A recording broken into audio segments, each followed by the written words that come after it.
Nah, udah ya? Makasih, Pak. Ya, sama-sama. Oke, pada pertemuan kali ini kita akan lanjutkan ya materinya tentang di manajemen proyek. Sorry. Kong yang enak banget ya. Sebentar, sebentar, sebentar. Jadi, apa namanya itu? eh, di manajemen proyek ini, di pertemuan kali ini kita akan ini aja deh, enak. Nah, kita akan sama-sama mempelajari tentang tim proyek ya, materi tentang tim proyek. Tim proyek ini kelanjutan dari organisasi kemarin ya. Di organisasi kemarin kita sudah membahas tentang bagaimana caranya menyusun organisasi dalam suatu proyek ya. Mau modelnya secara fungsional atau matriks ya. Nah, itu bebas kita menggunakannya atau model proyek murni. Nah, kemudian syarat-syaratnya juga kita sudah mempelajari tentang syarat-syaratnya. Nah, di pertemuan kali ini kita akan membahas tentang tim proyeknya. Tim proyeknya itu eh, gampangnya adalah orang-orang yang sangat berperan penting akan kesuksesan dari proyek yang akan dilaksanakan ya. Jadi orang yang penting. Jadi intinya itu orang-orang di balik layarnya. Nah, kalau nggak ada mereka nggak bisa jalan usahanya, proyeknya ya nggak bisa dilaksanakan. Oke, berikutnya ada, oh sorry. Berikutnya, nah ini kita akan membahas dulu tentang pengertian jabatan dalam project office ya. Nah, maksudnya project office ini adalah bahasa lain dari tim proyek ya, project office. Jadi kalau misalnya di mana di office. Nah, kalau misalnya di office, maksudnya office itu biasanya itu orang-orang tim proyek yang ada di sana. Biasanya ya. Jarang sekali orang-orang yang tidak tergabung di dalam tim proyek itu ada di sana, jarang sekali. Kalaupun ada, pasti di dalamnya ada tim proyek. Jadi tim proyek itu jarang kemana-mana ya. Biasanya ada di situ aja. Nah, jadi sebenarnya secara oke, Musda izin telat masuk Zoom. Oh, oke, sip. Siap. Silakan aja nanti kalau udah bisa masuk ya, Musdalifah ya. Oke, secara umum tim proyek itu adalah personil yang tergabung dalam organisasi pengelola proyek ya. Nah, tim proyek itu ada dua ya, ada dua bagian. Tim proyek itu adalah project office atau personil tim inti, dan yang kedua adalah personil fungsional dari organisasi induk atau yang disebut dengan tim yang berada di luar dari proyek. Nah, tim yang berada di luar dari proyek. Berarti itu ada tim dari personil fungsional yang asalnya itu dari organisasi induknya yang dia berkantor di project office, berkantornya di situ. Tapi dia jarang ada, kadang nggak ada, karena dia berada di organisasi induk utamanya. Ya, jadi kalau mau nyari ya ada di situ. Nah, jadi tim proyek terbagi menjadi dua, ada project office dan personil dari organisasi induk. Nah, project office itu apa sih? Itu intinya dia bertanggung jawab ke manajer proyek. Ya, personil inti atau project office dari tim itu hanya bertanggung jawab ke manajer proyek. Jadi tidak kemana-mana. Apapun pekerjaan mereka itu selalu pelaporannya ke manajer proyek. Ya. Nah, kemudian kalau untuk jenis yang kedua, tim proyek yang bagian yang kedua yaitu personil fungsional dari organisasi induk ini bertanggung jawab untuk melapor kepada kedua atasan, yaitu manajer fungsional dan manajer proyek. Nah, jadi ada dua tuh dia pelaporannya. Jadi ke manajer proyek iya, ke manajer fungsional, maksudnya fungsional itu yang ada dalam organisasi induk, itu dia pelaporan juga. Nah, jadi nanti kita bahas sebenarnya personil fungsional dari organisasi induk ini siapa sih? Nah, nanti kita bahas satu persatu. Oke, yang berikutnya tim proyek atau project office ya. Project office itu terbagi menjadi dua ya. Terbagi menjadi dua berdasarkan eh, tempat fisik berkumpulnya dan juga berdasarkan jenis staf-staf pendukungnya ya. Nah, jadi kalau project office itu kalau misalnya dia berdasarkan tempat fisik berkumpulnya tim proyek, itu di dalamnya berada di dalamnya itu ada orang-orang tim inti, yaitu dari kantor pusat dan sebagian anggota tim dari lokasi proyek. Ya, kalau dari tempat office-nya nih, berdasarkan tempat office-nya, di dalamnya itu, di dalam kantornya itu ada tim inti dari kantor pusat dan anggota tim dari lokasi proyek. Nah, biasanya anggota tim ini hanya beberapa yang koordinator-koordinatornya lah, gitu ya, segitu ya. Kalau yang staff-staffnya itu jarang ada, tapi dia boleh ke tempat project office boleh, boleh. Tapi dia tidak memiliki ruangan, ya, tidak memiliki ruangan kayak model pribadi gitu nggak ada. Nah, kemudian kalau berdasarkan staffnya, project office ini kalau seluruh staff pendukung manajer proyek itu siapa? Yaitu dari tim inti dan anggota tim lokasi proyek termasuk juga. Jadi project office itu dia didukung oleh seluruh staff ya, yaitu dari tim inti dan anggota tim lokasi di dalam di proyeknya. Nah, jadi kalau tempatnya ada tim inti sama anggota tim, kemudian di project office juga itu seluruh staff yang ada di dalam project office itu mendukung manajer proyek, yang mendukung kinerja manajer proyek. Nah, tim inti itu kalau di kantor pusat itu apa sih fungsinya? Nah, jadi ya fungsinya itu menangani perencanaan, kemudian menyusun jadwal dan anggaran, desain dan rekayasa, pengadaan, dalam hal ini adalah pembelian material dan pelengkapan pendukung proyek. Nah, jadi mereka yang berpikir tentang kelangsungan proyek ini. Kalau proyek ini gagal, ya mereka tuh biang keroknya, ibaratnya. Berarti mereka tidak proper dalam hal perencanaan, penyusunan jadwal sama anggaran. Atau kadang dia barang yang datang itu tidak pas. Padahal bagian pembelinya ya, bagian staf untuk pembelian barang itu benar saja sudah di toko itu, di jenis barangnya tetap, tetapi ternyata harganya itu mahal, kemahalan. Kemudian ternyata barangnya itu tidak sesuai dengan kriteria kita. Nah, yang salah siapa? Bukan anggota tim, tetapi tim inti yang salah di sini. Karena mereka harus merencanakan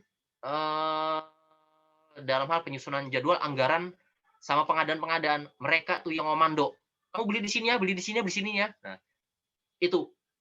Nah, kadang di lapangan itu jarang ada yang terjadi seperti ini.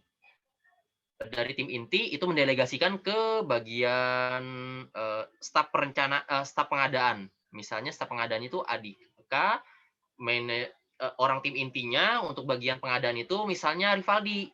Nah, Rivaldi minta tolong, Adika tolong kamu cari besi ukuran 12 ya. Besi ukuran 12 itu nanti kita cor buat gedung bertingkat. Oh, siap. Di mana? Bebas sembarang aja cari, pokoknya besi 12. Ya sudah, kalau dibilang besi 12, ya udah cari akhirnya. Adika cari ke toko Ridwan, ternyata Ridwan jual. Wah, jual. Harganya satu biji, ya, harganya satu biji itu 150.000 harganya. Udah beli langsung Adika. Bos, ada nih bos. Sudah dapat. Nah, ngomong sama Rivaldi. Oh ya, beli aja, kata Rivaldi. Ketika beli, terus Rivaldi bilang, harganya murah kan? Oh iya dong, murah dong 150. Nah, kata Adika. Ternyata harga itu mahal. Lebih murah di tokonya di Warum misalnya. Di Warum itu satu bijinya itu cuma 90.000. Mahal. Nah, yang salah siapa? Yang salah itu tim inti. Tapi Adika kena imbasnya karena Adika yang memilih-milih. Gitu. Nah, tapi yang paling kena ceramahan paling tingkat tinggi itu siapa? Si Andika, ceramahan tingkat tinggi. Karena apa? Andika yang di bawah gitu kan, ibaratnya stafnya. Biasalah gitu di mana-mana gitu kok. Ya mau di kantoran, mau di pegawai negeri, mau di swasta, namanya kerja sama orang pasti kayak gitulah. Yang di bawah-bawah itu pokoknya pasti kena semprot paling gede pokoknya. Paling merah mereka dah. Kasihan. Padahal mereka nggak salah tuh sebenarnya. Ya. Nah, kemudian manajer proyek serta para staf ini yang ahli dalam bidang perencanaan, desain, rekayasa dan pengadaan. Nah, berarti di tim inti itu terdiri dari manajer proyek serta para tenaga ahli dalam bidang perencanaan, desain, rekayasa dan pengadaan. Itu tim inti. Jadi dia orang-orang ahli. Rivaldi dia ahli dalam hal pengadaan barang. Dia tahu nih, toko A, B, C, D, E harganya beda-beda. Oh, kalau beli ini mending di toko C aja, kalau ini mending di toko A aja. Dia tahu harganya. Dan kemudian melihat dari jenisnya, spek segala macam, Rivaldi paham. Oh, kalau kekuatannya itu cuma kita beli 9, ini nggak bisa nih untuk sampai 3 lantai, harus 12. Itu udah bisa sampai 6 lantai. Nah, misalnya ya. Jadi hitungannya kayak gitu tuh. Udah itu ahli banget sudah. Nah, kemudian umumnya pekerjaan ini yang dilakukan oleh tim inti itu pekerjaan pendahuluan. Jadi sebelum pekerjaan ini diaplikasikan di lapangan, tim inti mengerjakannya di kantor pusat, ya, di kantor pusat. Jadi di kantor pusat dia mengerjakan, kemudian sudah jadi bentuk blueprint-nya dibawa ke project office, baru diberikan kepada anggota tim. Nah, anggota tim ini adalah anggota yang berada nanti di lokasi proyek. Nah, itu siapa tuh anggota tim ini? Yang jelas dia dipimpin oleh manajer lapangan. Jadi anggota tim itu ada yang disebut dengan manajer lapangan. Tugas utamanya yaitu melaksanakan pekerjaan konstruksi atau pembangunan atau proyek yang harus dilakukan sesuai dengan blueprint yang telah dibuat. Nah, itu. Jadi kalau anggota tim itu dia ada manajer lapangan dan ada beberapa karyawan yang dibawanya ke dalam project office. Ada beberapa, sekitar 2 atau 3 orang biasanya dibawa tuh. Karena 2 dan 3 orang itu karyawan di bawahnya itu adalah orang-orang yang ahli di bagian masing-masing. Ya, di bidang masing-masing. Ahli lagi, tapi dia bekerja di lapangan. Nah, jadi itu. Jadi kalau project office tadi dari dua keanggotaan yaitu tim inti dan anggota tim. Oke, tim inti itu adalah manajer proyek beserta para staf ahlinya, anggota tim lapangan, ya lokasi proyek itu adalah manajer lapangan beserta beberapa stafnya, beberapa karyawannya yang ahli di bidang masing-masing. Tuh. Oke, berikutnya, nah ini kita penjelasan peran penting dari peran masing-masing dari tim inti, ya. Perannya, kewajibannya itu apa? Nah, pertama jabatan penting yang dalam project office itu yang pertama adalah manajer proyek atau disingkat dengan MP, ya. Kemarin kita udah tahu MP itu letaknya ada di mana, ya dalam sebuah organisasi. Nah, perannya dia ini sebagai integrator, ya. Maksudnya adalah dia dapat mengintegrasikan seluruh pekerjaan yang ada, ya, dengan orang-orang yang kompeten. Dan dia juga bisa mengintegrasikan maksud project tersebut ke berbagai bidang. Misalnya ini, masalah pembelian barang. Ya, pembelian barang, kemudian dalam pembelian barang ini pasti yang diintegrasikan adalah orang yang ahli marketing. Kemudian orang-orang yang dia marketing plus dia ahli negosiasi biasanya, ya. Kemudian orang-orang yang juga yang bisa hitung keuangan. Nah, karena apa dalam hal pembelian, dia kalau marketing itu tahunya dia sama toko A, B, C harganya sekian. Yang tahu punya duit bukan gue, orang keuangan. Nah, jadi ada orang keuangan yang masuk juga ke situ nanti tuh. Oh, tuh angkanya sekian, nanti budgetnya sekian-sekian aja ya. Nah, kemudian karena dia harus belanja barang, berarti ada orang yang paham tentang teknologi bahan, ya, tentang bahan-bahan yang digunakan apa. Ya, jadi kalau misalnya bahan yang digunakan itu besi ukuran 12, kenapa nggak 9, kenapa nggak 6? Nah, kemudian kalau pakai pondasi, atau misalnya pakai tiang, kenapa tidak pakai tiang besi yang H-beam atau I-beam kita pakai posisikan.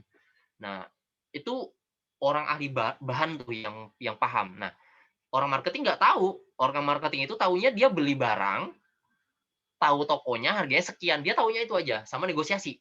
Dah, dia taunya itu aja. Kalau yang lain-lain dia kurang kompeten. Nah, si manajer proyek itu bisa mengintegrasikan tugas yang berat ini ke beberapa orang sehingga dia bisa bekerja sama. Nah, dia orangnya bisa mengintegrasikan beberapa kegiatan. Nah, kemudian komunikator juga. Nah, manajer proyek itu diharapkan orangnya itu nggak cool, nggak pendiam, nggak. Boleh pendiam, tapi dia berkomunikasi, memiliki kemampuan komunikasi yang baik, ya, di sini. Tidak juga orang yang, oh berarti manajer proyek ini harus orang yang banyak ngomong, enggak juga. Orang komunikator adalah orang yang bisa membahasakan hal-hal tertentu pada tempatnya. Nah, mungkin kita tahu bahasa antar orang tua dengan bahasa antara orang tua dengan anak pasti beda, ya, udah beda. Kemudian bahasa dengan teman, bahasa dengan orang tua, bahasa dengan yang lebih bawah lagi, dengan yang lebih muda, pasti beda cara komunikasinya, ya. Generasi Gen Z dengan Gen Y, dengan milenium, dengan generasi alpha itu beda cara komunikasinya, ya. Nah, jadi dia komunikator, dia paham.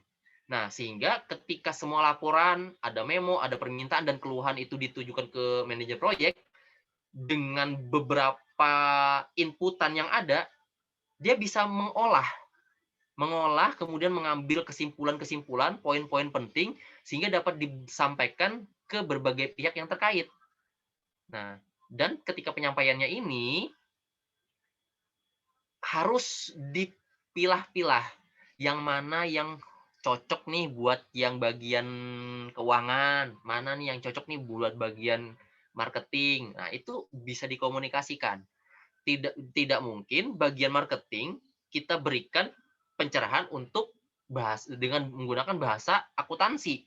Nggak paham dia, "Apa ini maksudnya?" Nah, atau misalnya orang yang, bagian desain, ya, di bagian desain project, itu dibahasakan dengan, bahasa pengadaan barang, marketing, nggak bisa. Kalau dia desain, desain sebaik-baiknya, dia nggak peduli harganya mau gimana, dia nggak peduli. Dia pokoknya desain. Nah, itu, ya, jadi dia bisa komunikator, manajer proyek. Kemudian, selain komunikator, dia dapat membuat keputusan yang tepat, ya, yang tepat, keputusan yang tepat.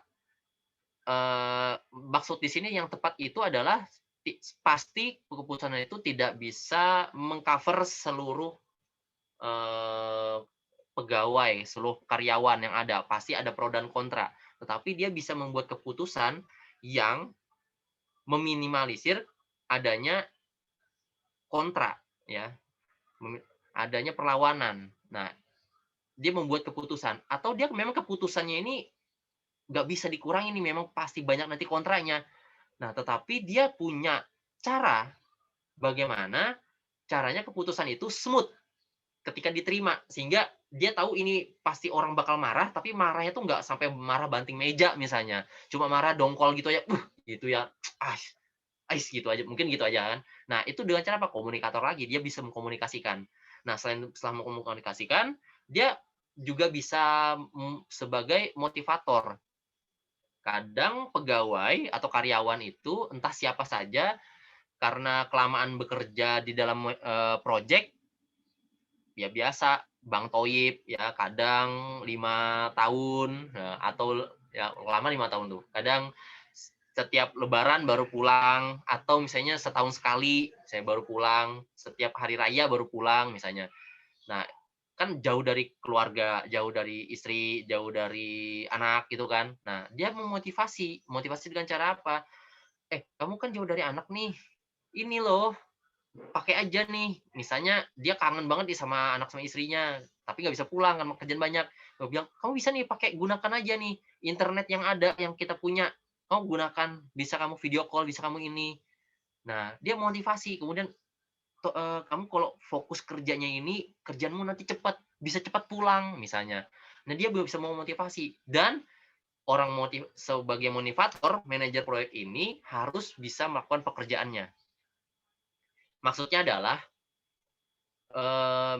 misalnya nih, dia seorang karyawan di bagian pendesainan ya, dia memiliki staf bagian desain project.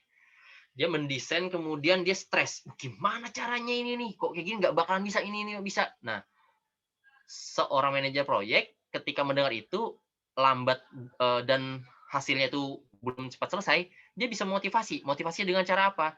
Dengan cara pengetahuan yang dimiliki oleh manajer proyek. Dia harus tahu bagaimana cara mendesain, bagaimana cara perancangan, dia harus tahu. Sehingga ketika dia mengatakan sesuatu, yang diberikan motivasi itu ada semacam, apa ya namanya ya, semangat atau getaran, intinya heart to heart gitu loh, ngomongnya itu. Dari hati ke hati atau belly to belly lah ya, dari perut ke perut, ibaratnya dalam banget ngomongnya. Sehingga yang dimotivasi ini, "Oh iya bener juga nih," mau ngikutin tanpa disuruh. Nah, itu. Orang motivator bukanlah orang yang menyuruh-nyuruh, tetapi membangkitkan gairah mereka supaya mereka bisa bekerja. Nah, itu peran manajer proyek. Kemudian manajer proyek juga harus entrepreneur. Dia harus memiliki jiwa pengusaha, mindset pengusaha. Karena manajer proyek ini tanggung jawabnya besar.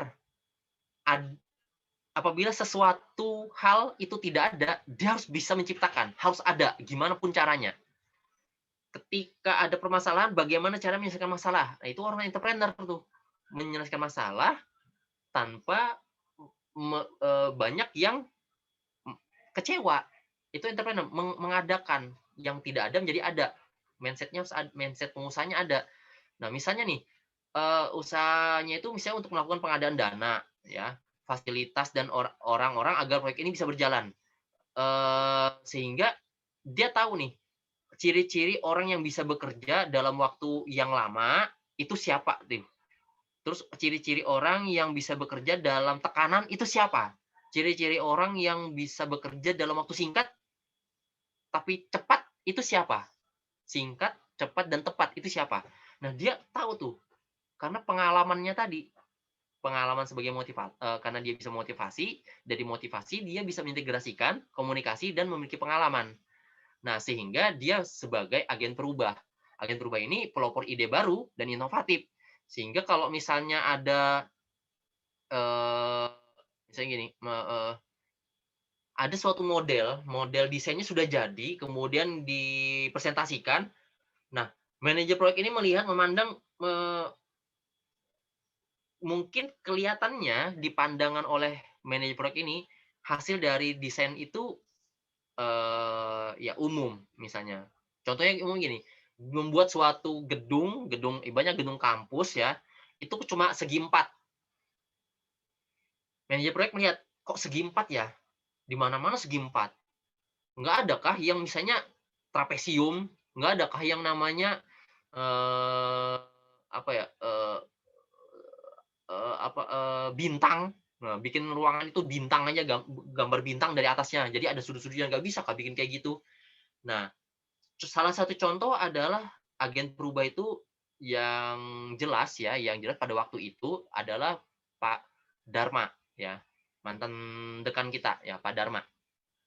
Pak Darma beliau itu yang dari cerita ya, dari cerita dan banyak sekali sih cerita dari teman-teman dosen segala macam, yang mendesain itu Pak Darma, yang mendesain gedung heksagon. Nah, kan heksagon kan, kenapa dia bisa terpikir heksagon itu bentuknya, bentuk untuk ruang pertemuan itu bentuk heksagon. Nah, dia memiliki agen perubah. Gambar heksagon karena heksagon itu ada orang-orang teknik. Orang-orang adalah simbol dari teknik heksagon. Nah, kemudian dari bentuk heksagon ini ada sudut-sudut tertentu, nah itu bisa diisi oleh ruangan-ruangan yang bagus sehingga, oh kayaknya kayak gini bisa. Nah, agen berubah yang di mana orang lain menganggap bahwa gedung pertemuan itu kalau nggak bulat, segi empat, segi panjang itu. Nah, padahal enggak. Bikin aja heksagon, gedung pertemuan. Nah, jadi gitu, ada agen berubah. Ya, itu manajer proyek atau MP. Nah, kemudian tanggung jawabnya ini apa? Tanggung jawabnya. Kalau tadi perannya, sekarang tanggung jawabnya. Tanggung jawabnya yang pertama adalah merencanakan kegiatan-kegiatan dalam proyek, tugas-tugas, dan hasil akhir termasuk pemecahan permasalahan pekerjaan, penjadwal, dana, dan penganggaran. Nah, kemudian yang kedua, mengorganisasikan, memilih, dan menempatkan orang-orang dalam tim proyek, serta mengalokasikan sumber daya tersebut. Kemudian memonitor status proyek, mengidentifikasi masalah teknis, kemudian membuat titik temu dari para konstituen, misalnya adalah subkon, user, konsultan, top manager. Dia bertanggung jawab, maksudnya di sini adalah gini, manajer proyek itu penjembatan, ya, yang menjembatani antara pekerjaannya dengan kesuksesan top manajemen, ya, organisasi induk, dengan kepuasan dari user, kemudian membahasakan ke konsultan dan me dan, apa ya, berkoordinasi dengan subkontraktor. Nah, mereka nih, si manajer proyek nih, yang bertanggung jawab, sehingga para konstituen ini tidak saling menyalahkan, tidak saling tidak enak. Misalnya gini, dia condong ke arah konsultan, apa kata konsultan diikutin aja, ya top manajemen marah juga, karena apa? Bah, kalau kamu ikutin konsultan, konsultan itu maunya mahal, kita nggak ada dana. User juga susah, nggak mau mengeluarkan dana, walaupun user suka hasilnya, tapi dia nggak punya dana, kan nggak nggak, apa, tidak tidak sebagai penjembatan kan, penjembatan semua konstituen tuh, sehingga dia harus, bisa menyatukan pendapat-pendapat mereka, keinginan-keinginan mereka menjadi satu titik, satu kesimpulan, sehingga semua pekerjaannya dan nanti hasilnya itu menyenangkan semuanya, menyenangkan para konstituen. Nah, itu maksudnya dari titik temu dari para konstituen. Kemudian yang berikutnya, menyelesaikan konflik yang terjadi dalam proyek dan merekomendasikan penghentian proyek atau pengerahan kembali sumber daya bila tujuannya tidak tercapai. Nah, jadi kalau misalnya ada proyek yang mangkrak misalnya, kok gedung ini lama sekali belum selesai-selesai misalnya. Nah, itu bisa jadi manajer proyek itu menghentikan proyek sementara. Karena apa? Pertama, masalah dana. Dana belum cair. Apalagi kalau dari pemerintahan, biasa awal-awal tahun itu naujubir minjalik pokoknya dananya. Susah banget ya. Di bulan-bulan Maret, April itu paling cepet tuh bisa cairnya dana. Biasanya tuh ke arah Mei, Juni baru bisa. Nah, sehingga kadang dana itu seret banget. Belum ada kelihatan perubahan. Nah, nanti pas sudah akhir tahun, November, Desember, wow di situ banyak tuh dana, masih kok dana masih banyak ya, ya udah akhirnya berangkat-berangkat. Nah, akhirnya udah kita beli-beli ini. Nah, akhirnya gitu. Jadi eh, manajer proyek itu yang memberi keputusan atas dasar semua masukan-masukan dan hal-hal yang dilihat di lapangan, ya. Kemudian setelah ada dananya, dia bisa mengerahkan sumber daya lagi untuk melanjutkan proyeknya. Jadi keputusan ada di manajer proyek. Nah, bagaimana dengan top manajemen? Top manajemen dia hanya tahu bahwa kenapa proyek ini tidak dilaksanakan. Oh, karena ini nggak ada dananya, bos. Susah. Oke deh, sembarang mulah. Tapi yang jelas kamu push terus ya. Soalnya ini nanti eh, sumber daya kita terlalu lama nih di daerah proyek ini. Kita mau ada proyek yang lain. Nah, biasanya gitu aja tuh yang dari top manajemen. Dia tidak mengintervensi, tetapi memberikan masukan dan saran dan sedikit tekanan. Tekanannya adalah bahwa tolong dong kamu follow up terus itu mana dananya, mana dananya. Kalau memang nggak ada dananya, ya udah tarik aja tuh sumber dayanya, pindahkannya ke tempat yang lain. Nanti kita bikin aja sumber daya yang baru misalnya. Nah, itu manajemen yang memberi arahan, tapi keputusan semua ada di manajer proyek. Nah, kemudian manajer proyek ini, karena manajer proyek ini sangat penting ya, orang yang terpenting dari suatu proyek, maka pembahasan kita ini agak banyak di sini. Nah, jadi kalau untuk manajer proyek itu, dia karena memiliki tanggung jawab yang besar, peran yang besar, sehingga dia harus memiliki kompetensi dan otoritas, ya, otoritas. Nah, sehingga eh, seorang manajer proyek itu harus memiliki kualifikasi dari 4 kategori yang ada. Ya, minimal 4 kategori ini dia memiliki. Bagaimana kalau cuma 2 atau cuma satu? Nggak bakal lah. Maksudnya nggak bakal, itu ada kurang cocok masih sebagai manajer proyek. Karena tanggung jawab ini besar sekali. Nah, kategori yang pertama yaitu dia memiliki karakteristik personal, yaitu seperti disiplin tinggi, seorang generalis. Generalis itu maksudnya adalah eh, dia itu luas, kemana aja dibawa atau situasi apa aja dia santai, dia tidak kaku, fleksibel, generalis. Jadi mau dengan yang lebih tua, lebih muda sepantaran, kemudian dengan yang top manajemen, dengan yang konsultan, dengan yang apa, dengan yang tajir segala macam, dia santai orangnya, dia nggak pedulian, ya. Tetapi dia menjaga integritasnya, ya. Dia mampu menyeimbangkan masalah teknis. Ketika ditanya bagaimana ini, oh dia bisa mampu menjawab masalah teknis dengan waktu, biaya, kemudian faktor-faktor sumber daya yang ada. Nah, itu karakteristik personal. Kemudian dia karena seorang jurnalis, dia pasti harus fleksibel dan dengan memiliki kemampuan adaptasi yang tinggi. Kemudian dari perannya tadi, dia harus sebagai komunikator, kemudian agen berubah, sehingga dia harus memiliki kemampuan memimpin dan punya inisiatif yang tinggi, percaya diri dan bisa meyakinkan orang lain. Nah, masalah meyakinkan orang lain, ya, masalah meyakinkan orang lain, saya tekankan di sini, tidak ada di dunia ini yang bisa meyakinkan orang, ya. Tidak ada di dunia ini seseorang yang bisa meyakinkan orang, tidak ada. Tetapi yang bisa adalah membuat orang tersebut itu paham sehingga dia yakin apa yang harus dilakukan. Nah, itu tuh tugasnya, itu seperti itu tuh. Maksudnya di sini meyakinkan itu. Jadi bukan kamu ini pokoknya pasti ini, enggak. Itu dalam tanda kutip itu pemaksaan. Dalam buku Les Gilbin itu pemaksaan. Nggak bisa. Karena egonya orang itu bisa terinjak-injak tuh di situ. Nah, sehingga bagaimana cara meyakinkan orang lain itu dia memberikan penjelasan-penjelasan yang diperlukan. Perlunya apa sih? Ini loh, pengalamanku gini, pengalamanku gini, pengalamanku gini. Ya terserah. Kalau pengalamannya itu sesuai dengan yang diinginkan oleh orang tersebut, dia pasti ngikutin apa yang dilakukan. Nah, itu ya. Nah, kemudian yang kedua itu tadi karakter personal. Kemudian yang kedua adalah keterampilan perilaku. Nah, seorang manajer project itu memiliki kemampuan mendengarkan secara aktif, komunikator yang baik, dan bisa menjalin jaringan komunikasi informal. Kemudian dapat membangun kepercayaan serta menumbuhkan semangat dalam tim. Selain itu menguasai istilah-istilah teknis dan non teknis agar memperlancar proses komunikasi dengan bawahan.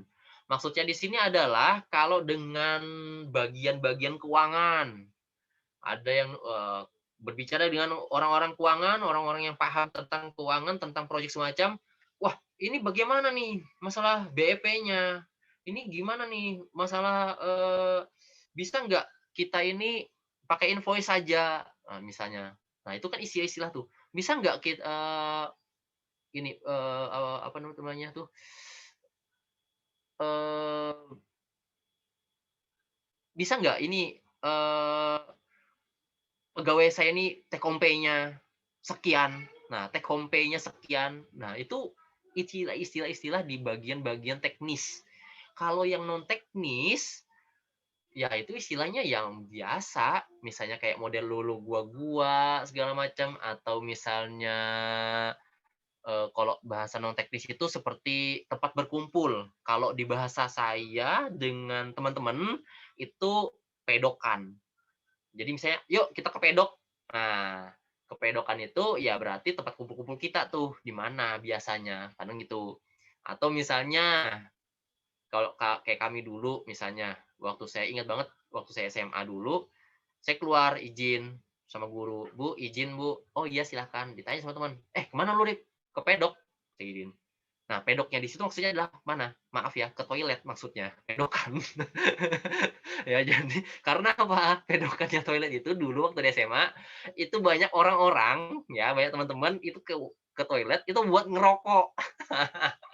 Nah, jadi makanya biasanya saya mau ke pedok sih, Din. Padahal saya bukan ngerokok tapi memang mau itu, mau ya buang air gitu ya.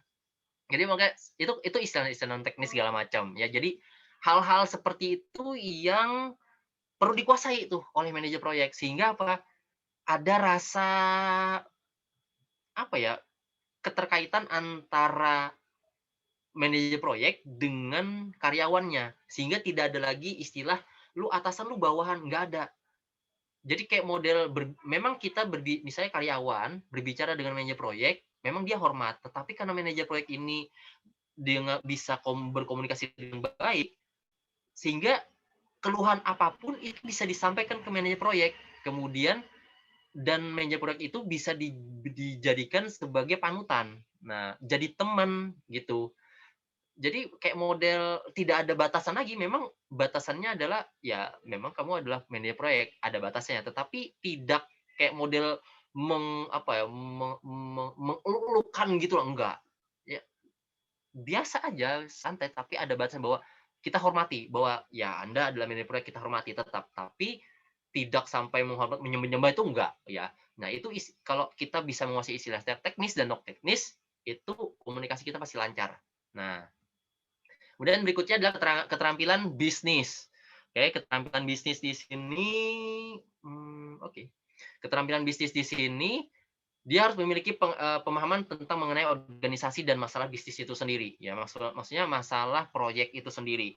Ya, proyek ini adalah bisnis. Ya, proyek itu kalau ada yang mengatakan bahwa proyek itu bukan bisnis, itu salah, tak? Ya, proyek itu adalah bisnis. Karena apa?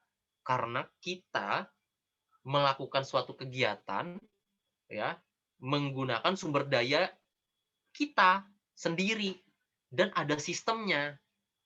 Nah, itu ada sistemnya. Sehingga itu bisnis ya besar beda dengan yang kalau ikan sudah masuk ngambil mata kewirausahaan kan beda dengan self employee beda ya sehingga di sini dia memiliki kemampuan bisnis. Berarti pemahaman mengenai organisasi dan masalah proyek itu sendiri. Kemudian dia juga harus memahami tentang kelegalan. Legal, yang mana ilegal, mana yang ilegal. Dia harus mengetahui bagaimana caranya administrasi.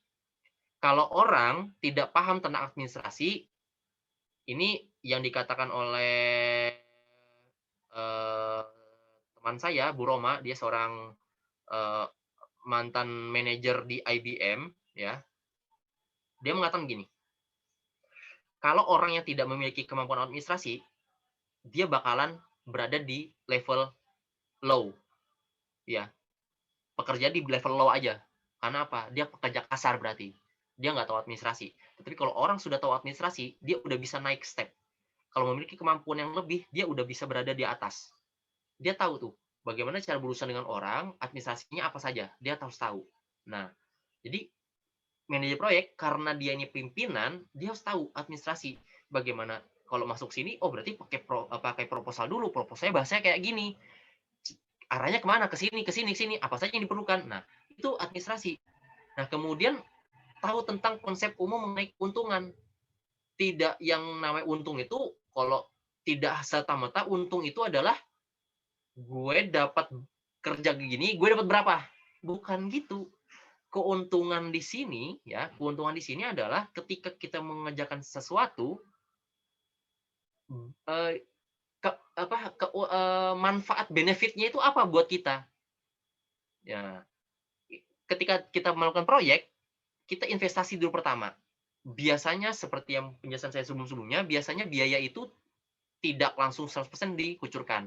Biasanya cuma 10%, 20%, sehingga kita pakai dana sendiri. Nah, ketika pakai dana sendiri, dia investasi berarti kan, pakai uang sendiri tuh, investasi. Nah, tetapi apa yang benefitnya? Benefitnya kita investasi, pekerjaan kita selesai, kita punya banyak pengalaman yang lebih, kita punya relasi dengan yang lain, kemudian kalau kita sudah cepat selesai, kita dapat proyek yang baru. Nah, walaupun untungnya itu hanya sekitar 2% dari total proyek, misalnya, nggak masalah. Total proyek misalnya cuma 200 juta, 2%-nya berapa? Misalnya untungnya cuma 20 juta, nggak masalah, 20 juta untungnya. Tetapi benefitnya apa? Dia punya relasi yang banyak dengan orang-orang atasan, dia punya relasi banyak dengan orang konsultan, dia punya teman dengan teman-teman di subkontraktor. Nah, itu benefitnya. Sehingga dia memiliki keterampilan seperti itu. Kalau aku investasi gini, apa nih benefitnya nih? Apa benefit yang lebih dalam hal segi finansial dan non finansial. Nah, itu keterampilan bisnis. Kemudian juga mempunyai kemampuan kuat dan aktif untuk mengajari, melatih dan mengembangkan kemampuan bawahan. Nah, di sini dia mengajari, melatih dan mengembangkan. Kalau orang bisa mengajari, berarti dia sudah pernah melakukan kegiatan tersebut. Kalau orang yang belum pernah melakukan kegiatan tersebut, ketika dia mengajarin, bingung. Ngomong apa? Bingung. Apa ya? Akhirnya ya dia ketika menjelaskan sesuatu, apa bahasa buku dipakai. Nah, itu. Sehingga bukan bahasa pengalaman lagi. Beda bahasa pengalaman sama bahasa buku ya. Bahasa buku itu bisa ribet. Nah, kalau bahasa pengalaman itu bisa dibuat ke bahasa-bahasa keseharian biasanya. Nah, itu dia bisa bisa mengajari, melatih, dan mengembangkan. Oke, kemudian kemampuan teknis. Nah, kemampuan teknis di sini manajer proyek itu perlu mengambil kemampuan tentang mengambil keputusan tentang hal-hal yang berhubungan dengan masalah teknis. Nah, jadi dia bisa mengambil keputusan cepat dan tepat, ya. Bisa keputusan cepat, bisa keputusan lambat. Nah, itu tergantung. Kalau memang harus cepat, dia bisa melakukan cepat. Kalau lambat, lambat. Contohnya di sini adalah kemarin waktu pengalaman kerja di konsultan, saya memiliki mentor, situ namanya Pak Pak Ahong ya namanya, Pak Ahong. Saya lupa nama lengkapnya, tapi dipanggil Pak Ahong ya, orang orang Jawa Timur, orang Surabaya, Pak Ahong. Eee, Ketika kami ada di daerah Banjarmasin, itu seorang pimpinan dari perusahaan perusahaan itu berbicara dengan mentor saya itu, Pak Ahong itu. Ketika dia ketika kita lakukan tes, ternyata tes kita itu salah. Nah, tes kita salah, akhirnya Pak Ahong itu dengan santainya dia lagi bicara, "Oh, gini-gini loh ya." Terus dia bilang ini, "Gimana?" "Belum, Pak," saya lagi ngerjain tuh. "Belum, Pak." "Belum ya?" "Loh, oh, kayaknya itu gini, kayaknya ini airnya ada organiknya. Pakai chemical ini." Langsung. Jadi yang ditawarkannya itu adalah chemical A awalnya, tetapi ketika dia ngelihat sekilas dan dia tahu bahwa, "Wah, ini bakalan nggak bisa nih, udah pakai chemical-nya C aja," katanya, "nggak bisa yang pakai B, yang C." Nah, maksudnya gitu, udah pakai itu aja. Jadi kemampuan teknis langsung. Masalah harga segala macam, itu dia langsung diam aja, dia santai, "Pakai ini aja." Nah, ketika orang pimpinan perusahaan tersebut melihat Pak Ahong ngomong gitu, dia bilang, "Oh, ada apa, Pak? Nggak cocok, Pak, ya, chemical yang ini?" "Oh, iya, Pak, nggak cocok. Ini di sini ada organiknya, sehingga kita pakai yang bahan chemical yang ini. Wah, itu keren banget, Pak. Dia bisa ini." Harganya 10 kali lipat loh harganya, dan itu terjual. Karena dia pengambilan keputusan teknis yang cepat, kemudian dia penjelasannya dengan santai. Harganya 10 kali lipat, itu terjual. Terjualnya sekitar 50 ton sebulan. Nah, 1 tonnya itu 1 ton, 1 gram itu harganya 500.000. Kali aja, berapa duit dapat. Nah, jadi kemampuan teknis, itu manajer proyek. Oke. Nah, di sini ini karakter yang yang dimiliki oleh manajer proyek. Nah, jadi buat teman-teman, walaupun masih kuliah gini, nah waktu masa-masa kuliah ini masa-masanya kita untuk menggali potensi diri, ya. Kita itu harus melayakkan diri kita sebagai apa. Nah, itu. Makanya di sini ketika kita ada membahas tentang project, kita mau melayakkan diri kita ini sebagai apa nih di posisi project? Mau sebagai karyawan biasa atau sebagai manajer proyek? atau sebagai pimpinan puncak. Nah, pimpinan puncak itu lebih parah lagi nih, perannya daripada manajer proyek. Tapi dasarnya sama, tetapi dia kemampuannya, experience lebih lebih lagi experience-nya. Tapi kemampuannya ini sama, ya, dia dasarnya sama. Oke. Nah, berikutnya jabatan penting dalam yang lain adalah selain tim proyek tadi ada manajer proyek, yaitu yang kedua adalah anggota tim proyek. Nah, anggota tim proyek ini ada siapa saja di dalamnya? Kalau kita bahasakan tadi tim proyek, anggota-anggotanya itu ada yang di dalam dan di luar ya. Kemudian ada staf-staf yang atau tenaga ahli yang hal bagian pendesainan, pengontrol segala macam. Nah, ini tugas-tugasnya nih ya. Nah, yang pertama itu kontrak administrator ya. Nah, dari segi namanya udah kelihatan bahwa dia ini bertugas untuk mempersiapkan hal-hal yang bersifat administratif ya, administrasi. Bertugas untuk contohnya mempersiapkan proposal, negosiasi kontrak, kemudian mengintegrasikan perluan dalam kontrak dengan rencana proyek, mengidentifikasi dan mendefinisikan perubahan terhadap lingkungan proyek, mengkomunikasikan penyelesaian-penyelesaian hal tahap penting, dan mendokumentasi masalah hukum dan modifikasi kontrak. Jadi, dia bagian administrasinya. Bagian orang yang administrasi ini sebenarnya itu kita tidak perlu. Kita orang teknik, wah saya orang teknik Pak, nggak paham masalah administrasi. Ya, saya juga orang teknik nggak paham masalah administrasi. Dulu nggak paham. Cuma karena saya dapat eh, quotes dari Bu Roma tadi, bahwa kalau mau jadi pimpinan, mau levelnya naik, top level itu harus paham administrasi. Ya udah belajar. Administrasi bagaimana nih kalau dalam tahap mahasiswa? Administrasinya contoh, buku catatan, itu misalnya satu buku, di dalamnya ada banyak tuh.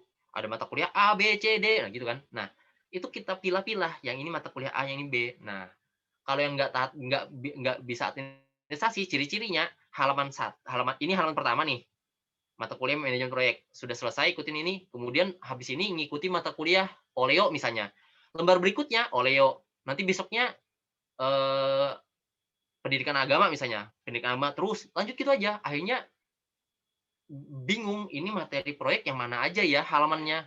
Nah, itu enggak, sudah bilang itu aktivitasnya amburadul dah. Jadi caranya gimana? Kita susun seperti itu, kemudian rak sepatu, kita masuk dalam kos atau dalam rumah, sepatunya kita rapikan. Nah, itu administrasi udah menata tuh, memodel menata ya.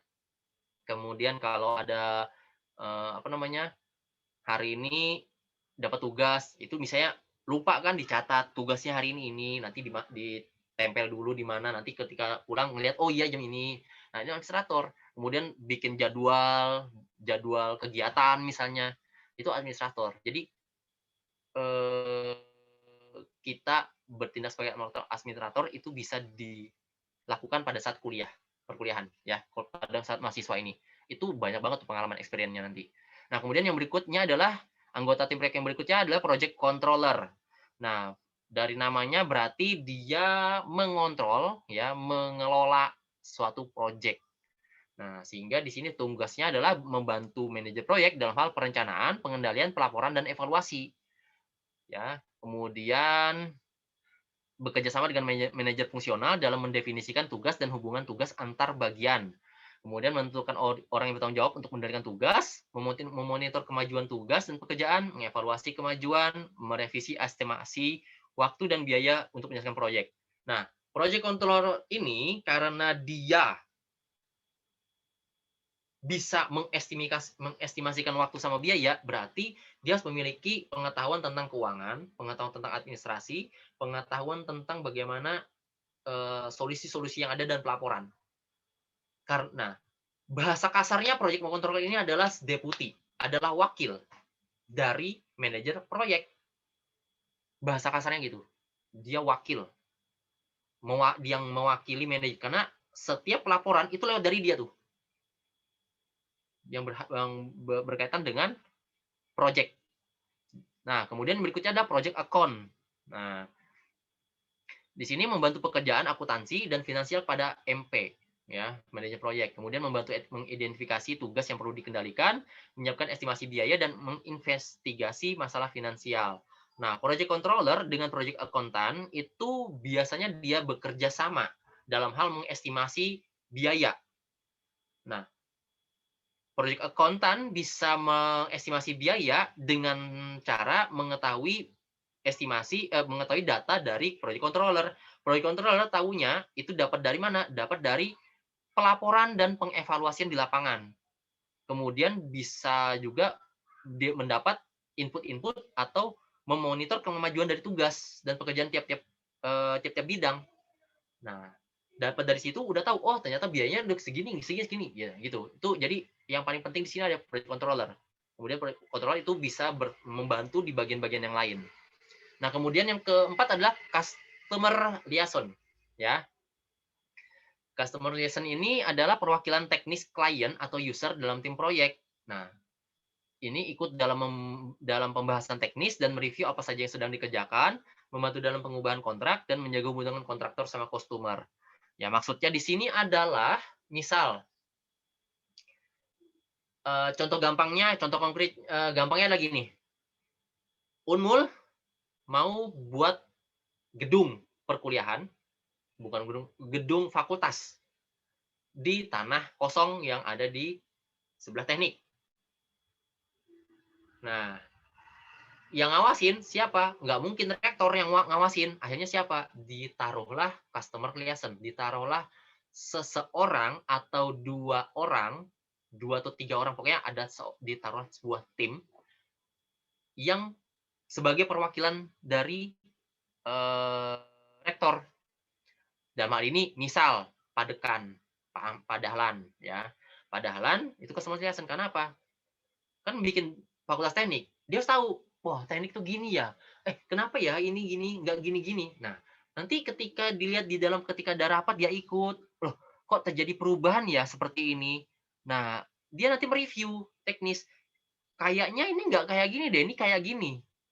Nah, kemarin saya dapat telepon dari Pak Rektor, katanya maunya kayak gini misalnya. Nah, itu contoh ya, yang langsung berhubungan langsung dengan tim, dengan apa ya, dengan eh, perusahaan yang pengerjaannya, ya, dengan kontraktornya, bukan subkonnya tapi dengan kontraktornya. Nah, dia langsung berdiskusi, langsung bertatap muka customer. Mungkin di sisi lain selain Padahalan ada mungkin Bu Novi, mungkin bagian laboratoriumnya, mungkin ada yang bagian limbahnya, mungkin Pak Wawan misalnya. Nah, kita nggak tahu tuh. Intinya ada orang-orang yang diminta oleh rektor, pimpinan dari instansi, untuk masuk ke dalam timnya mereka, sehingga mereka tahu kegiatan apa yang dikerjakan. Kalau misalnya ada kurang dana, dia tahu juga, oh kurang dana nih bos, katanya gitu kan. Nah, hanya Padahalan lapor sama rektor, Pak, ini dia kurang dana, karena apa? Karena ini. Nah, bisa juga gitu. Oke. Nah, kemudian yang kelima adalah production coordinator. Nah, fungsinya adalah, karena dia cuma koordinator produksi, fungsinya hanya sebagai merencanakan, memonitor, dan mengkoordinasikan aspek-aspek produksi saja. Mereview semua dokumen engineering yang dikeluarkan oleh manufaktur, memonitor pengadaan dan perakitan komponen, memonitor biaya produksi, membuat jadwal aktivitas produksi. Nah, ini tugas-tugas dari production coordinator. Koordinatornya, berarti yang di bawah lagi tuh. Kemudian berikutnya ada manajer lapangan. Manajer lapangan ini adalah orang yang bekerja di lapangan tuh, pimpinan yang ada di lapangan, ya, di site-nya. Nah, fungsinya adalah dia sebagai perpanjangan tangan dari manajer proyek, perpanjangan tangan. Nah, manajer lapangan ini fungsinya untuk mengawasi pemasangan, pengujian, pemeliharaan, dan penyerahan hasil proyek kepada pelanggan. Kemudian menjadwal kegiatan di lapangan, memonitor biaya di lapangan, mengawasi personil atau pekerja, dan selalu berkoordinasi dengan MP, manajer proyek. Ya. Nah, jadi dia yang tahu di lapangan nih tentang masalah teknisnya segala macam. Ya. Nah, kemudian yang ketujuh adalah Quality Assurance Supervisor. Oke, di sini tujuannya adalah mengatur dan membuat prosedur pemeriksaan untuk memastikan pemenuhan kualitas sesuai dengan kebutuhan. Dan yang terakhir adalah fokus pada kualitas dan perbaikan metode kerja untuk mencapai zero defect. Ya, maksudnya di sini lagi nih. Ini aja. Mungkin teman-teman ada yang ingat masih kejadian runtuhnya jembatan Kutai Kartanegara, Kukar, ya, masih ingat.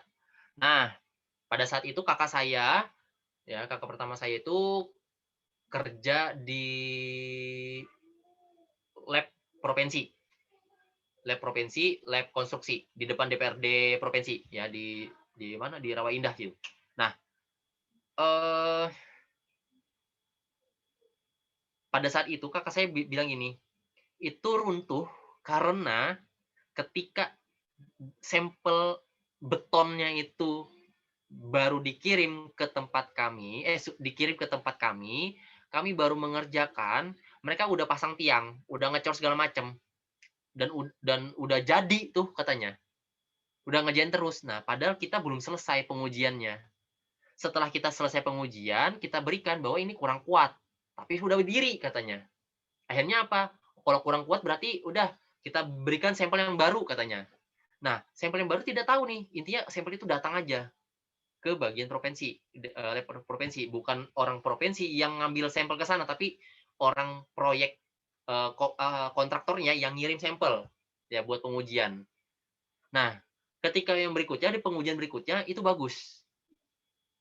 Dengan catatan total beban yang di maksimalnya itu sekian ribu ton ya. Intinya layak lah. Tapi kemarin sih kasarannya gini, kalau terlalu banyak mobil yang lalu lalang di jembatan, kemudian di situ ada sekitar 2 atau 3 kendaraan roda 6 lebih, itu bisa jatuh, bisa rubuh. Nah, kemarin kasarnya gitu. Akhirnya apa? Runtuh. Nah, siapa yang bertanggung jawab itu adalah quality assurance supervisor. Dia harus tahu sebelum pendirian, dia harus membuat dulu prosedur pemeriksaannya. Bagaimana caranya ini? Kita tunggu dulu sampel ini sudah selesai diuji, baru kita lihat hasilnya seperti apa. Kalau cocok, baru kita dirikan. Kalau nggak cocok, kalau nggak kuat, saran dari mereka apa? Kita laksanakan, baru kita bikin lagi, baru kita kirim lagi sampelnya. Supaya kualitasnya ini,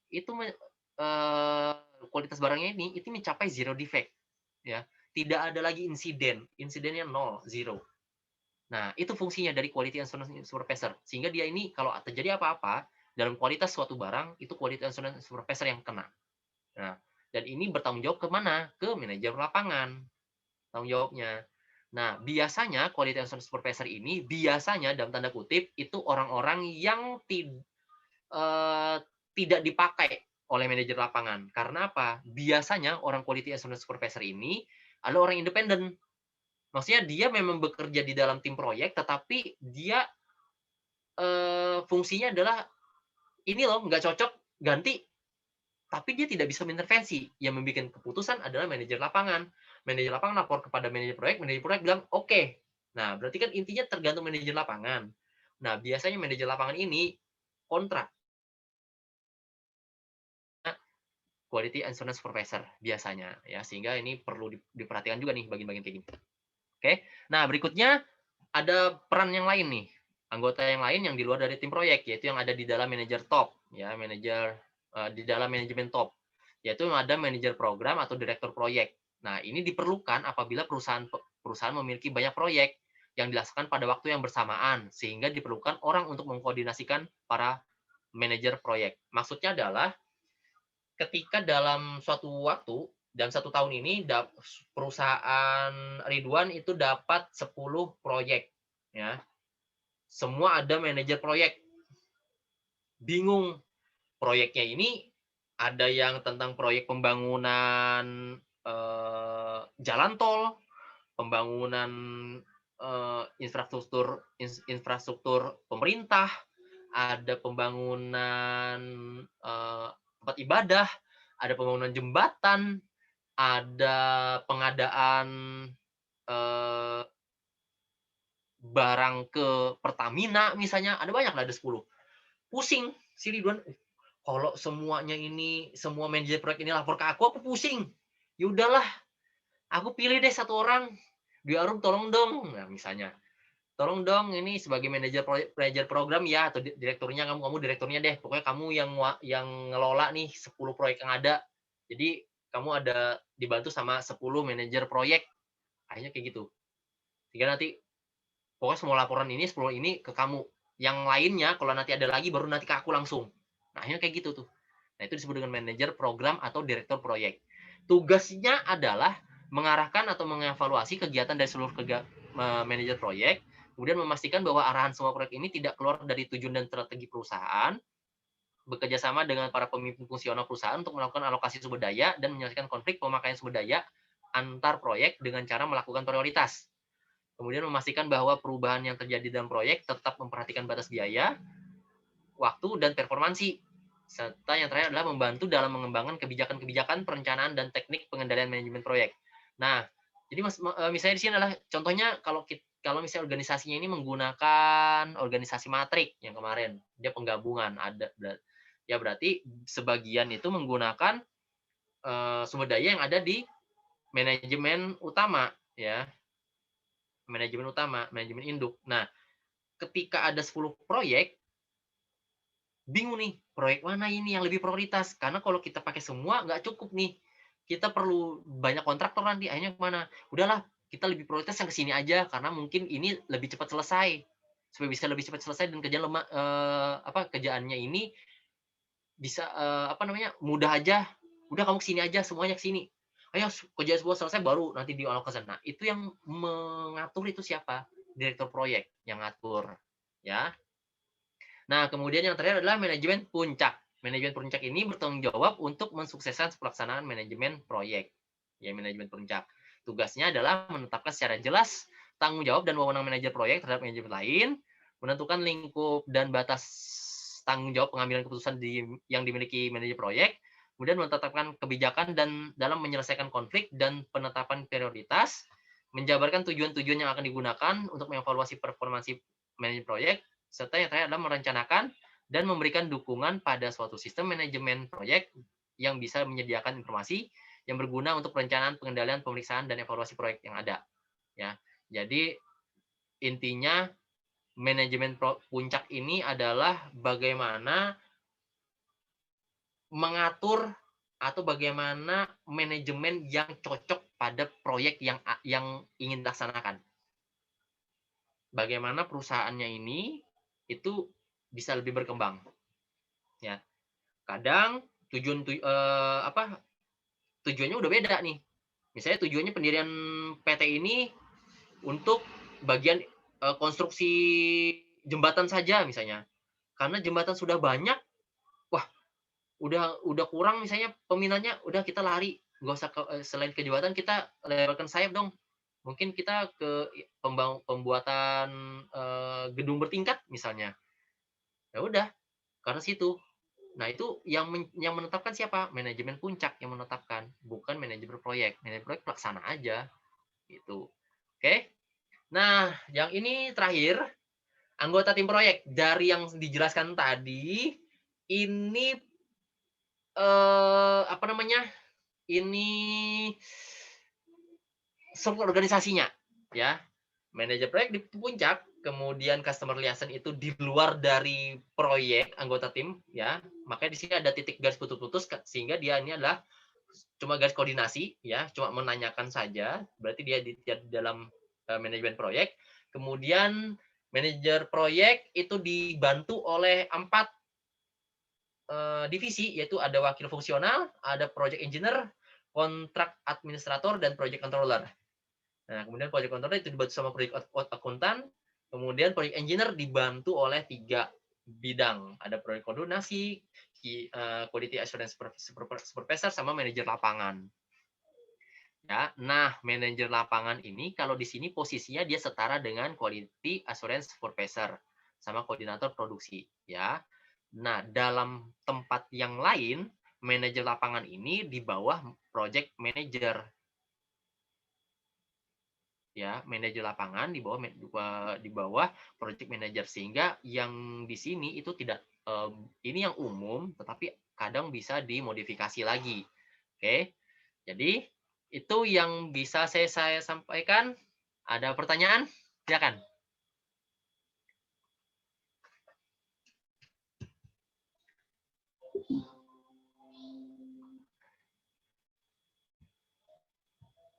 Yo, silakan. Ada pertanyaan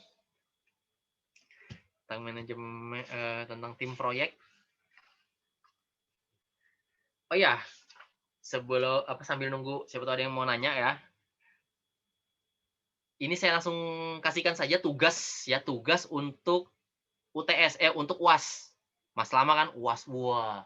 Bukan tugas ya, pokoknya ini dikumpul waktu UAS. Entah ini berbentuk tugas nantinya atau ini saya jadikan nilai buat UAS-nya. Oke. Jadi tolong dikerjakan dan ini dikerjakan semuanya ya. Jadi ada yang ikut mata kuliah dari 15 orang kan ya. Nah, 15 mahasiswa yang ikut mata kuliah ini itu memilih tugasnya sama ya. Jadi dikerjakan berkelompok, kelompoknya cuma satu kelompok ya, coba satu kelompok, nggak tahu dipimpin sama siapa nanti, satu kelompok dianggotakan berapa orang, bikin suatu proyek ya. Tugasnya adalah membuat suatu proyek. Proyek apa?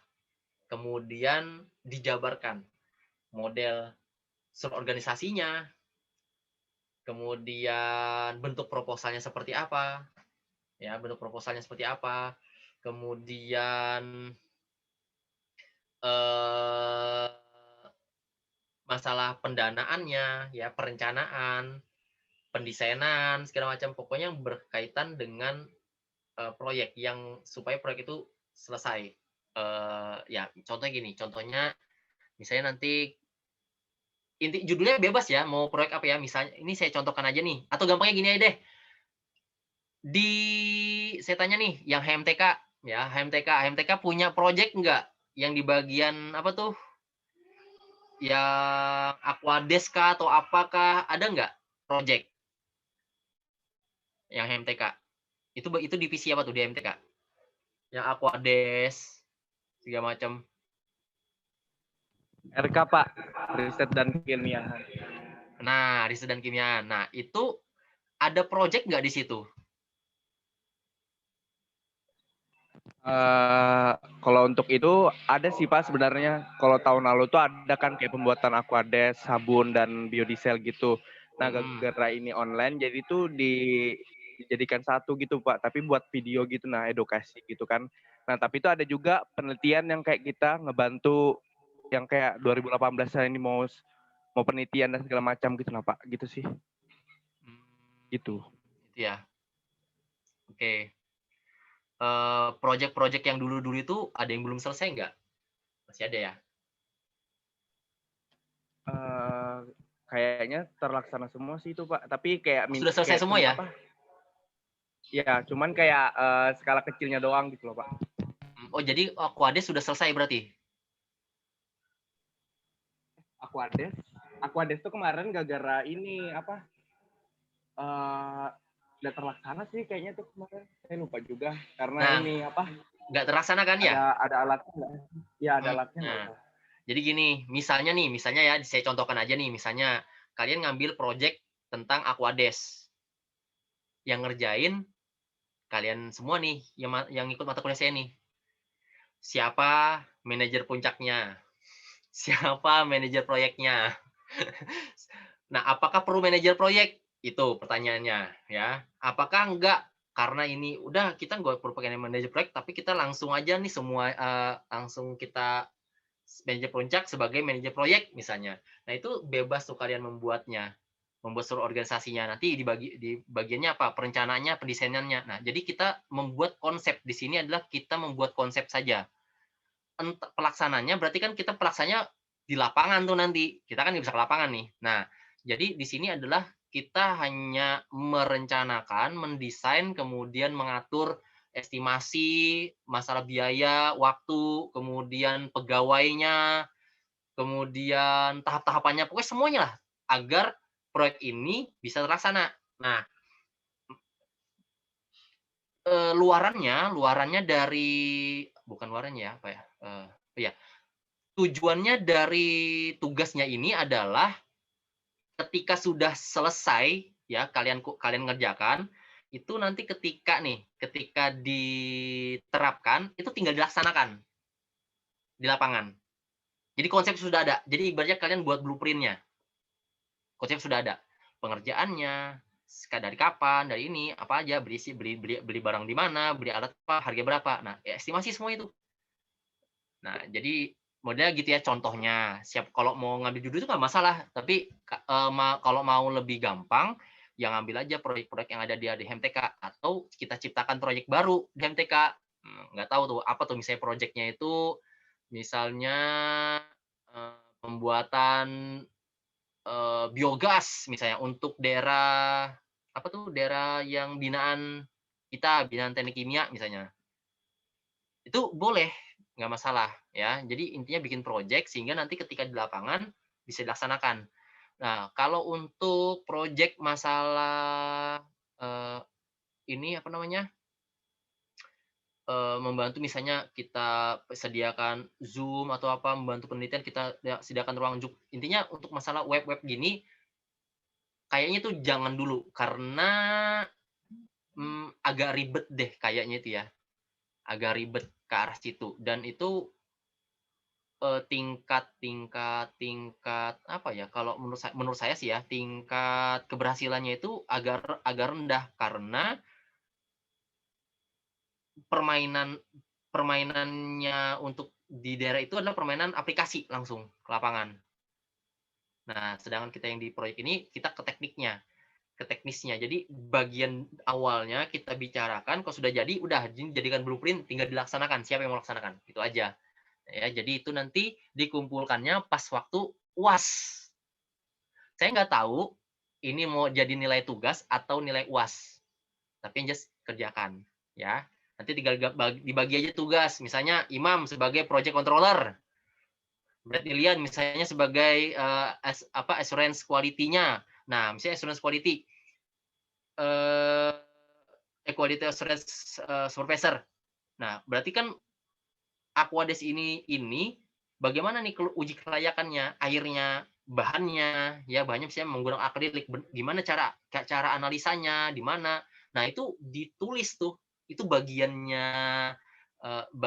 bagiannya Brad itu yang ngerjain gitu. Dipandu juga dengan bagian dari manajer top.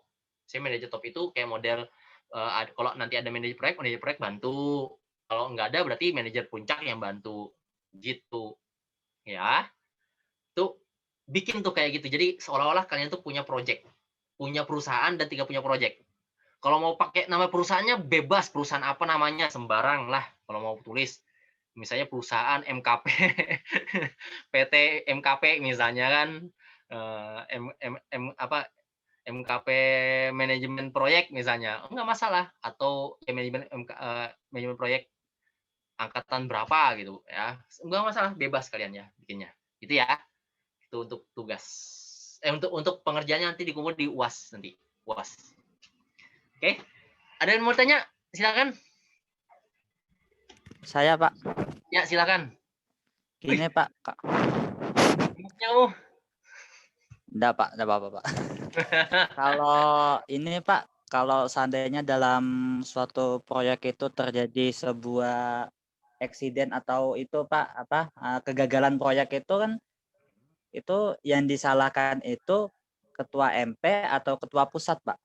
Karena mengingat kan ada koordinasi mulai dari pusat sampai ketua tim, Pak. Mulai dari tim lapangan sampai tim proyek, Pak.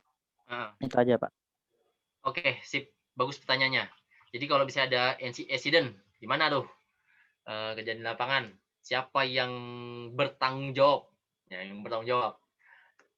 Yang pertama, yang paling bertanggung jawab ya, yang paling pertama itu adalah manajer proyek. MP, paling utama. Manajer pun kemudian tim dari yang manajemen puncak itu bertanggung jawab juga. Tetapi tidak separah manajer proyek. Karena manajer proyek ini dia yang mengepalai dari proyek yang ada. Kalau misalnya di situ ada direktur proyek, ya direktur proyek dia tidak terlalu terlibat juga di dalamnya. Karena apa tugasnya? Kalau dari penjelasan tadi kan direktur proyek itu dia hanya memberikan arahan, kemudian mengalokasikan sumber daya, mengembangkan kebijakan, kan gitu. Tetapi yang pengerjaan di lapangannya yang merencana segala macam itu manajer proyek. Jadi MP yang paling utama ya. Kemudian selain MP juga yang bertanggung jawab di sini adalah quality assurance supervisor. Nah, loh bukannya quality assurance supervisor ini untuk barang? Enggak, bukan untuk barang. Dia ini semuanya, seluruh kegiatan yang ada di dalam proyek yang mengawasi itu adalah quality assurance supervisor. Kalau di industri di pabrik itu disebut dengan HSES, HSE-nya. Kalau ada terjadi accident, HSE yang kena. Karena dia ngawasin tuh semuanya kegiatan. Nah, gitu juga tuh. Jadi quality assurance supervisor dia seperti HSE, jadi supaya tidak terjadi accident. Itu yang bertanggung jawab yang kedua. Ya. Dan yang ketiga siapa? Yang ketiga manajer lapangan. Dah. Yang ketiga manajer lapangan. Karena manajer lapangan dia yang ada di lapangan. Dia menemani teman-teman. Nah, tapi bahasanya adalah bahasa dari manajer proyek. Jadi apa yang diperintahkan manajer proyek, manajer lapangan lakukan. Nah, sehingga yang paling bertanggung jawab itu manajer proyek, kedua adalah quality assurance supervisor, ketiga manajer lapangan, keempat ya tadi manajer puncak ya, kemudian ada direkturnya ya gitu. Susunannya. Gitu, Mam. Berarti ini Pak kesalahannya dibagi-bagi gitu Pak. Kesalahannya itu sebenarnya bukan dibagi-bagi ya, tetapi kesalahannya itu terjadinya accident itu karena kelalaian. Kelalaian siapa? Yaitu tadi orang-orangnya, kelalaiannya. Yang quality assurance supervisor dia tidak menjaga nih. Bener nggak sih pelaksanaannya? Kalau pelaksanaannya safety-nya benar, berarti dia lepas. Kalau dia salah, dia yang kena. Lebih parah ibaratnya. Dia yang parah. Nah, kalau yang manajer lapangan, dia sesuai dengan arahan. Kecuali kalau dia nggak pakai sesuai arahan, dia yang kena. Tetapi juga sama-sama tanggung jawab. Intinya, jadi di sini bukan bagi-bagi kesalahan, tetapi runtutan tanggung jawab. Yang tanggung jawabnya itu siapa sih terjadinya accident ini, yaitu orang-orangnya. Sehingga dia yang bertanggung jawab tuh. Sehingga kalau misalnya nanti ada tim inspeksi, mereka tuh yang Pak Gumpalan ditanya-tanya. Biasanya orang-orang itu yang jadi tersangka tuh biasanya. Biasanya, iya. Kalau kita di industri biasanya gini. HSS turun ke lapangan, HSS nanya sama pelaku. Sama pelaku, cuma nanya gini, kapan kejadiannya? Kemarin. Oh, bisa nggak ceritakan gimana? Oh iya, itu kelindes gini versi dia. Oh iya, terima kasih. Udah, hanya cukup segitu. Bukan, kenapa kamu gini? Enggak. Diem sampai situ mereka HSS. Kemudian tanya sama yang saksi mata. Saksi matanya siapa? Mungkin ada partnernya di sebelah, di sana itu. Itu ditanyain. Oh, itu benar-benar ditanyain. Loh, kamu tahu kalau itu salah? Enggak tahu. Ya, kamu salah. Harusnya kamu tahu. Kan prosedurnya gini. Kok kamu enggak tahu? Nah, dia tuh yang kena. Nah, jadi HSS itu kalau tidak sesuai dengan prosedur, HSS aman. Ya, kalau tidak, karena HSS sudah pakai prosedur, sudah ada pelaksananya enggak, yang waktu melaksanakan tidak, berarti HSS enggak masalah. Jadi yang quality assurance supervisor enggak masalah. Nah, jadi itu ditanya tuh, nanti habis itu ke supervisornya. Nah, supervisor itu kemudian dari pimpinan labnya atau pimpinan di divisinya. Nanti habis itu baru rapat terbuka. Bahwa ada kejadian gini-gini. Wah, itu diflorkan semua. Jadi semua sepabrikan tahu tuh. Hanya kayak gitu. Jadi yang bertanggung jawab siapa? Nah, untuk masalah pembiayaannya ya tetap pembiayanya manajemen puncak pembiayaannya. Nggak mungkin manajer proyek yang biayain. Tentang manajemen. Nah, ya, jadi apa yang bertanggung jawab yang benar-benar fatal itu urutannya itu tadi, manajer proyek semacam itu. Kenapa manajer proyek? Karena kok dia nggak tahu bisa kejadian ini. Nah, kok kamu tahu kenapa kamu nggak mau awasin, nggak kamu tegur, bisa kayak gitu. Gitu ya, Mam. Ya Pak, berarti kayak efek domino gitu ya Pak. Yeps, benar sekali. Oh, ya, Pak. Makasih Pak. Ya, sama-sama. Oke, ada lagi yang lain? Silakan.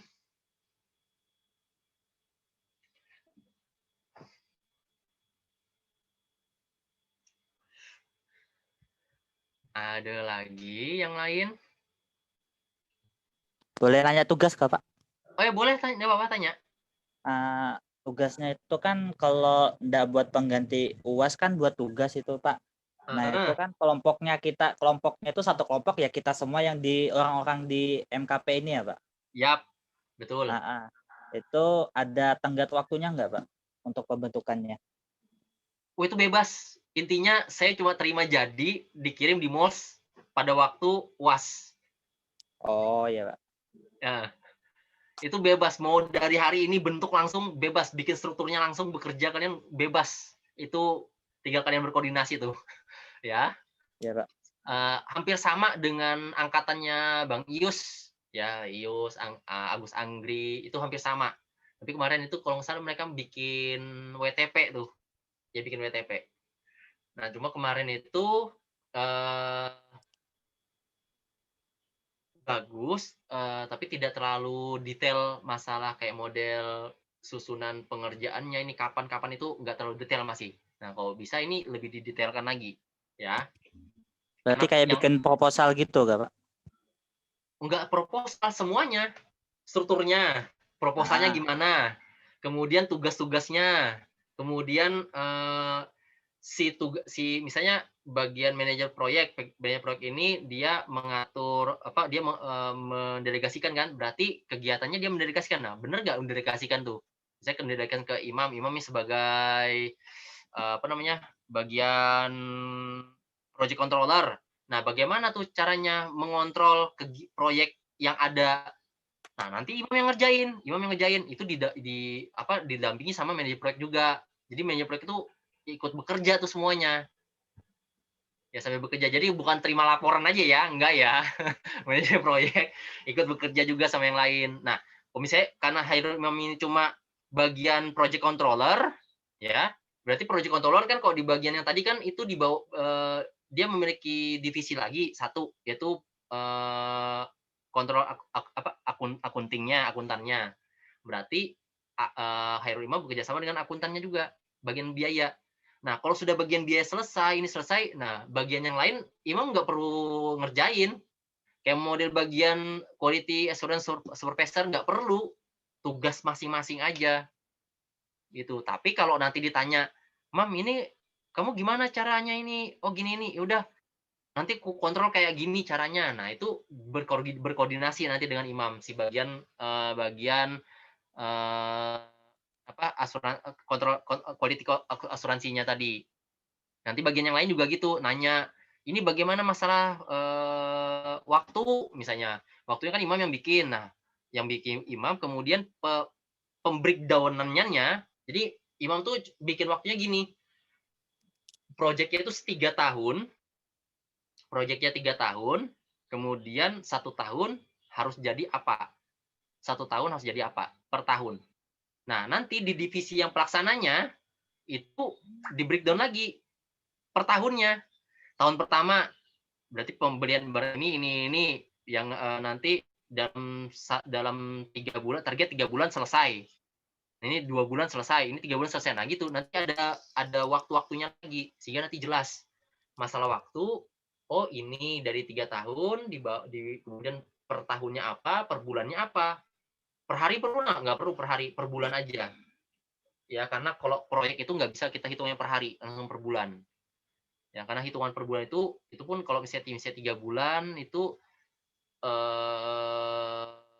terlalu cepat. Kalau memang per 6 bulan nggak apa-apa. Itu sudah lumayan tuh per 6 bulan kelihatan. 6 bulan setahun udah. Tapi mau dibulatkan jadi per 4 bulan nggak apa-apa. Itu bebas.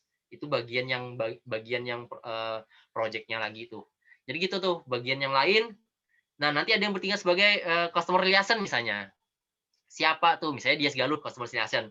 Nah Dias Galuh itu harus tahu juga tuh kegiatannya dari imam itu gimana, ngambil duitnya seperti apa. Nah, harus tahu juga. Nanti nanti ada laporannya. Nah, maksudnya laporannya adalah nah, misalnya nih Dias Galuh itu sebagai customer relation. Dia bikin laporan gini. Pengecekan jadwal ini sesuai dengan rule misalnya. Nah, gitu. Cuma gitu aja. Jadi tapi tetap koordinasi. Jadi kegiatan-kegiatan Dias Galuh selama berkoordinasi apa saja itu dicatat. Ya, itu dicatat. Jadi supaya pelaporannya kayak gitu. Nah, kemudian bagian desain, misalnya mendesain alatnya. Ridwan misalnya mendesain alatnya, yaitu dia khusus untuk mendesain aja. Modelnya seperti apa, misalnya kayak model bikin aquadesk misalnya. Modelnya mau bentuk menara kah atau kotak aja kah? Itu yang desain. Bahannya dari apa itu Ridwan yang desain. Masalah pembeliannya misalnya Rivaldi bagian pembelian. Nah, Rivaldi yang tahu tokonya ini harga sekian. Beli ini harga sekian. Nah, itu dan itu pakai citasi tanggal berapa harga sekian. Gitu.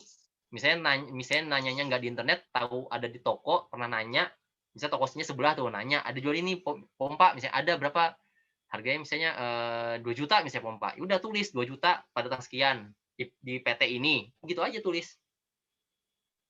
Nggak apa, jadi ada penjelasan bahwa oh ini pada tanggal sekian harganya sekian. Jadi ada sesuai dengan dana tuh. Jadi dananya sesuai nggak dengan ini gitu. Jadi diibaratkan kalian tuh punya dana banyak lah, ya. Dananya unlimited, intinya gitu aja deh. Nggak usah dananya unlimited, gampangnya gitu aja.